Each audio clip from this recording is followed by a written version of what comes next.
teman-teman semua, balik lagi di obrolan santai bareng Praja dan Givari. Kali ini kita bakal ngebahas tentang filsafat bahasa yang sering banget kita jumpai, yaitu bahasa gaul, bahasa emoji, dan bahasa chattingan ya. Pokoknya yang biasa-biasa kita lakukan lah dalam keseharian sama teman atau dengan sekitarnya. Oke, udah siap? Siap banget, ayo Oke, kita mulai aja. kita mulai nih. Kita mulai dari apa sih itu filsafat bahasa? Coba kalau menurut Givari sendiri, filsafat bahasa itu kayak gimana tuh? Jadi menurut aku itu filsafat bahasa itu membahas tentang kata, simbol, sama tanda itu bisa punya makna gitu.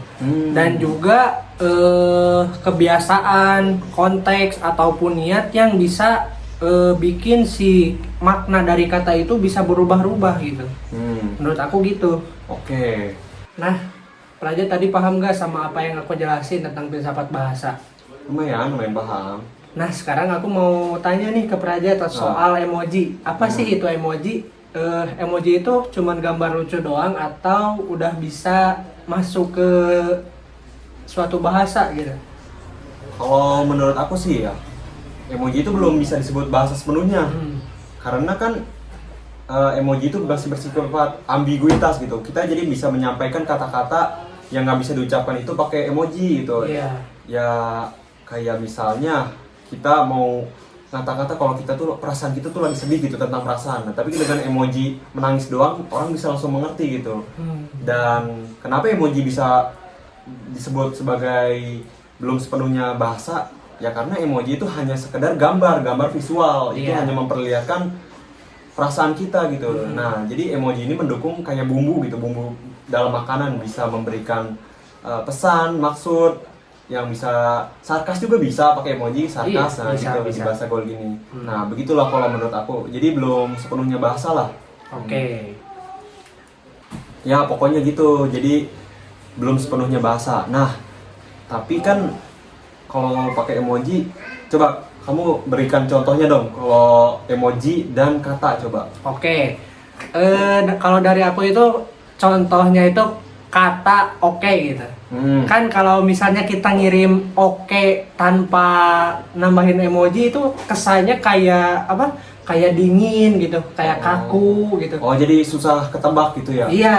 Kayak oke itu kayak oke. Ya kita nggak tahu kan dia oke-nya karena setuju apa nggak setuju gitu. Iya gitu. Tapi kalau kita misalnya nambahin emoji jempol atau emoji senyum ya, tandanya kita itu oke gitu sama apa yang diminta sama orang gitu. Seberpengaruh itu emoji ke konteks bahasa gitu ya, ke menilai bahasa maknanya. Iya. Oh, berarti kalau misalnya oke tapi pakai emot marah ya mungkin itu bisa terpaksa gitu kan? Iya. Oh, benar banget gitu. itu. Gitu. Berarti seberpengaruh itu kan emoji ya sama kata. Oke. Bahasa gaul itu merusak bahasa gak sih menurut kamu?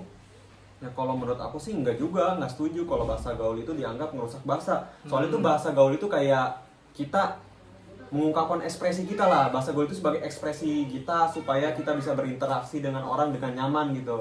Kita merasa cocok sama orang ya karena kita menggunakan bahasa kita, bahasa gaul sebagai ekspresi kita gitu. Ya kalau kita bisa menyesuaikan bahasa gaul dengan bahasa kasar, ya harusnya bisa dibedain. Kita tahu kalau kita bisa nyesuaiin tempat gitu kan, ada yang tempat orang ada yang ngomong bahasa kasar, ada yang bahasa gaul. Nah itu aja kita harus bisa ngebedain. Iya. Jadi harus sesuai konteks ya. Iya, sesuai tempat gitu. Iya, jadi bahasa gaul itu nggak rusak sebenarnya, asal gimana kita bisa menggunakan bahasa formal sesuai kebutuhan aja gitu. Iya. Oke. Jadi bahasa gaul itu kayak kita nunjukin sama komunitas tertentu. Iya, betul. Jadi kalau kita menggunakan istilah khas gitu, suatu kelompok itu tuh pasti langsung paham gitu. Bisa juga buat kita nunjukin kedekatan kita sama seseorang gitu, ataupun sebaliknya gitu. Buat kita jaga jarak sama orang yang sekiranya gak nyambung lah sama kita. Oh gitu. Jadi bahasa ini juga sebagai pembatas kita nih. Kalau kita bahasanya berbeda sama orang berarti itu sebagai bentuk gak nyambung juga gitu. Iya, sebagai bentuk ya mungkin gak nyaman juga lah buat kita gitu. Jadi itulah kayak yang tadi aku jelasin kalau bahasa gaul itu punya kreativitas dan keunikan masing-masing gitu. Iya, benar-benar banget itu.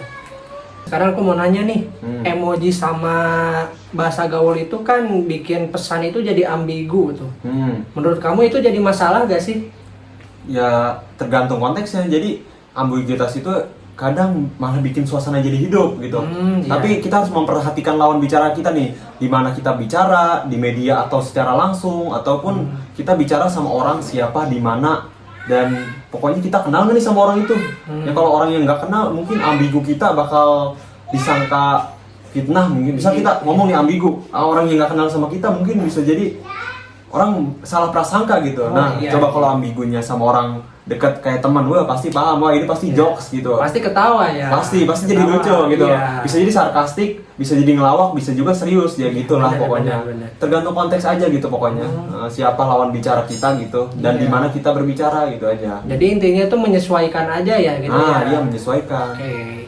Bahasa formal itu takut gak sih sama maraknya emoji sama bahasa gaul itu?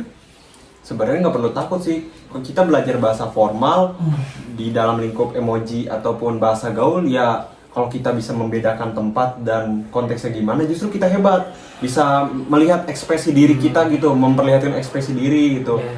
Jadi itu ya bahasa gaul kita pakai dengan belajar formal juga, ya nggak perlu khawatir, santai aja. Asal kita mau belajar, mau coba gitu. Justru kalau kita bisa apa sih namanya, menyesuaikan pembahasan bahasa gaul dan bahasa formal di lingkungan tertentu, justru itu menjadi talent bagi kita, soalnya kita bisa berbicara, berinteraksi sama bersosialisasi gitu di lingkungan masyarakat atau teman-teman sebagainya gitu. Jadi nggak perlu khawatir, santai aja, yang penting kita tahu konteksnya gitu, di mana berbicara gitu. Lagi-lagi tentang konteks ya ini. Nah itu dia. Oke. Nah, makasih banget Raja buat pesannya. Nah, buat yang nonton, kalau kalian suka obrolan yang kayak gini, bisa nih di-share ke teman-teman kalian yang suka pakai emoji atau bahasa gaul gitu, biar mereka itu lebih paham, sama mereka itu gak asal pakai gitu. Jadi harus tahu lah konteksnya biar Sama-sama belajar juga lah. ya. Oke, kayaknya pembahasan kita sampai sini dulu dah. Iya. Nanti kita bahas lagi nih. Ini sekarang kita bahas bahasa. Nanti next kita bahas apa? Oke, terima kasih teman-teman yang udah dengerin obrolan kita. Jangan lupa like dan subscribe channel TBI Benua Raga. Oke. Sampai jumpa.